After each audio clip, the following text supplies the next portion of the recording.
అమ్మాయిలకు ఒక్కొక్కసారి విపరీతంగా కడుపులో నొప్పి వస్తూ ఉంటుంది. చాలామంది కడుపు నొప్పి అనగానే అపెండిక్స్ అనుకుంటారు. కానీ అబ్బాయిలకి ఎట్లా అయితే 2 టెస్టికల్స్ బయట ఉంటాయో, అమ్మాయిలకు 2 ఓవరీస్ కడుపులో ఉంటాయి.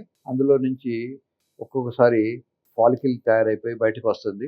యూజువల్‌గా ఇది అరౌండ్ 10థ్ ఆర్ 12థ్ డే వస్తుంది. అలా వచ్చినప్పుడు ఒక్కొక్కసారి కొద్దిపాటి 1 ఆర్ 2 డ్రాప్స్ బ్లడ్ గూడా వాళ్ళకి వెజైనా నుంచి రావచ్చు. దాన్ని మెటలిస్మోడ్జ్ అంటారు. ఆ ఫాలికల్ రిలీజ్ అయినప్పుడు గూడా విపరీతంగా నొప్పి రావచ్చు. అదొకటి. తర్వాత మెన్స్ట్రువల్ సైకిలు స్టార్ట్ అయ్యే ముందు కంజెస్టివ్ డిస్మెనోరియా అంటారు. విపరీతంగా నొప్పొస్తుంటుంది. అలా నొప్పొచ్చిన అమ్మాయిలకు మీరు దగ్గరలో ఉన్నటువంటి డాక్టర్ గారిని చూపించండి. ఆ నొప్పి తగ్గించేందుకు టాబ్లెట్స్ ఉంటాయి. అవసరం అనుకుంటే సర్వైకల్ డైలటేషన్ అనే ఒక చిన్న ప్రొసీజర్ ఉంటుంది. అమ్మాయికి పెళ్లి కాలేదు, ఎలా చేద్దామని మొహమాట పడకండి. యూజువల్‌గా మాకు అమ్మాయిల్ని తీసుకొస్తారు. హాస్టల్‌లో ఉంటుంది అమ్మాయి విపరీతంగా నొప్పి కొట్టుకుంటుందని. ఈ సమ్మర్‌లో ఏమిటంటే రాళ్ళు గూడా అమ్మాయిలకు గూడా వస్తూ ఉంటాయి. చిన్న చిన్న రాళ్ళు తయారైనప్పుడు గూడా ఆ రాయి కదిలినప్పుడల్లా వాళ్ళకి విపరీతంగా నొప్పొస్తుంటుంది. సో, అమ్మాయిలో నొప్పి వచ్చింది అంటే మనం 2, 3 కారణాలు ఆలోచించుకోవాలి. ఒక్కోసారి ఈ పెళ్ళైన వాళ్ళకు సడెన్‌గా లేసి కూర్చుంటే చెమటలొస్తుంటాయి. నడిస్తే వస్తాయి. పడుకుంటే మాత్రం కంఫర్టబుల్‌గానే ఉందని వస్తారు. అట్లా ఉన్నప్పుడు ఎక్టాపిక్ ప్రెగ్నెన్సీ అంటారు. మామూలుగా గర్భం రావాల్సిన చోట కాకుండా పక్కనే రావచ్చు. సో, ఇట్లాంటి డిఫరెంట్ కండిషన్స్‌ను మనం ఆలోచించుకోవాలి. అమ్మాయిలకు స్పెషల్ కేర్ అవసరం. వాళ్ళని అర్థం చేసుకోవాలి. ఎస్పెషల్లీ వాళ్ళకు మంత్లీ సైకిల్‌లో హార్మోన్స్ మెన్స్ట్రువల్ సైకిల్ కన్నా ముందు ఒక రోజు ఒకలాగా ఉంటాయి. డ్యూరింగ్ సైకిల్ ఒకలాగా ఉంటాయి. సైకిల్ అయిపోయిన తర్వాత 4థ్ డే ఒకలాగా ఉంటుంది. 10థ్ డే ఇంకోలాగా ఉంటుంది. కనుక వాళ్ళ మూడ్ చేంజెస్‌ని బట్టి మనం వాళ్ళను అర్థం చేసుకునే ప్రయత్నం చేయాలి. ఎప్పుడు గూడా వాళ్ళని ఫోర్స్ చేయకూడదు. వాళ్ళకి నొప్పొచ్చింది అనగానే, ఏమైతుందిలే ఇది మెన్స్ట్రువల్ సైకిల్ నొప్పే అని ఇగ్నోర్ గూడా చేయకూడదు. అమ్మాయిలకు గూడా ఒక్కొక్కసారి అపెండిక్స్ నొప్పి రావచ్చు. లేదా రాయితో రావచ్చు. చక్కగా టెస్ట్ చేయించుకొని ట్రీట్మెంట్ తీసుకోండి.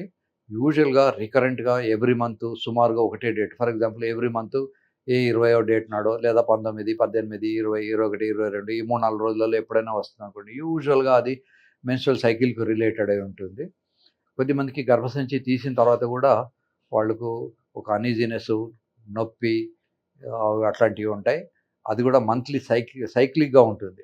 సో, మీకు ఎప్పుడైనా పొట్టలో నొప్పి రావడం గానీ, అది ఉన్నప్పుడు ఒక చిన్న డైరీ మెయింటైన్ చేసుకొని మీరు నోట్ చేసి పెట్టుకోండి.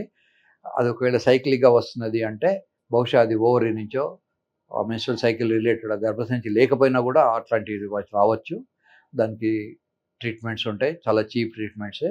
టాబ్లెట్స్ వేసుకుంటే సరిపోతది. కనుక అమ్మాయిల నొప్పిని ఇగ్నోర్ చేయకండి. ఒక్కోసారి అది ప్రాణాంతకం గూడా కావచ్చు. కంపల్సరీగా స్కాన్ చేయించుకోండి. మొహమాట పడకండి.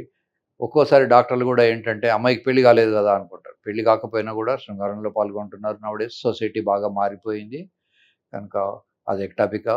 అది మామూలుగా వచ్చే నొప్పా? ఫాలిక్యులర్ రిలీజ్ వల్ల వస్తున్నదా? మెటలిస్మోర్జిబుల్ బ్లీడింగా? కంజెస్టివ్ డిస్మెనోరియానా? ఇట్లాంటి కండిషన్స్ అన్నీ గూడా డాక్టర్లు చూసుకుంటారు. హైదరాబాద్‌లో చాలామంది లేడీ డాక్టర్స్ ఉన్నారు. మీరు లేడీ పేషెంట్స్ అయితే సాధ్యమైనంత వరకు నా దగ్గరికి రాకండి. లేడీ డాక్టర్‌ని కన్సల్ట్ చేయండి.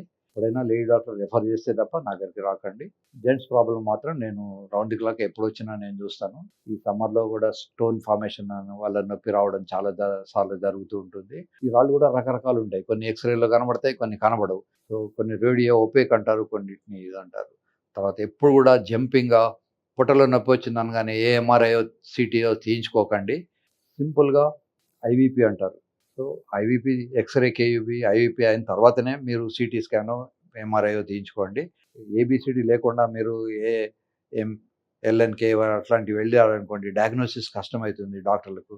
ఆల్రెడీ పేషెంట్‌కి ఏమిటంటే ఎక్కువ డబ్బులు ఖర్చు పెట్టి చేశాం గనుక అదేదో తెలుస్తుంది అనుకుంటారు. ఇంకా ఎప్పుడు గూడా చిన్న ఇన్వెస్టిగేషన్ తోటి స్టార్ట్ అయ్యి పెద్ద ఇన్వెస్టిగేషన్స్‌కెళ్ళినప్పుడు మాత్రమే డాక్టర్‌కి అర్థమవుతుంది. ఒకసారి అర్థమైతే మీకు ప్రాబ్లమ్‌ని సాల్వ్ చేసే అవకాశాలుంటాయి. కనుక అల్ట్రాసౌండు, సింపుల్ ఎక్స్‌రే ఇవి గూడా కిడ్నీ స్టోన్‌ను లొకేట్ జేయడానికి చాలా అవసరం ఉంటాయి. Radio OPEC stones, radio Lucent stones అని 2 రకాలుంటాయి. మనం అనుకుంటాము అద్దం కనబడదేమో అని. అద్దం ఎక్స్‌రేలో కనబడుతుంది. సల్ఫర్ తోటి తయారైనటువంటి స్టోన్స్ ఉంటాయి. అవి మనకు ఎక్స్‌రేలో కనబడవు. ఇంకా రేడియో ఒపేకా, రేడియో లూసెంటా, ఏమైతోంది? ఎందుకొస్తోంది? ఇవన్నీ గూడా డాక్టర్‌కి ఆలోచించే అవకాశం ఇయ్యండి. మీరే నెట్‌లో చదువుకొని నాకు ఫలానా వచ్చింది అనుకోని మీరు ఒక డెసిషన్‌కు రాకండి. డాక్టర్ గారి సలహా తీసుకొని అవి టెస్టులు చేయించుకోండి. సింపుల్ టెస్ట్ నుంచి కాస్ట్లీ టెస్ట్ దాకా అన్ని టెస్టులు కూడా అవసరం పడొచ్చు. ఒక్కొక్కసారి అవసరం పడకపోవచ్చు. ఏ టెస్ట్ ఎప్పుడు ఏ పేషెంట్‌కి చేయాలనేది డాక్టర్ డిస్క్రిప్షన్ ఉంటుంది. కనుక మీరే టెస్టులు చేయించుకొని డాక్టర్ దగ్గరికి పోకండి. డాక్టర్‌ని కన్సల్ట్ చేసిన తర్వాత మీరు టెస్టులు చేయించుకోండి. ఓకే. All the best.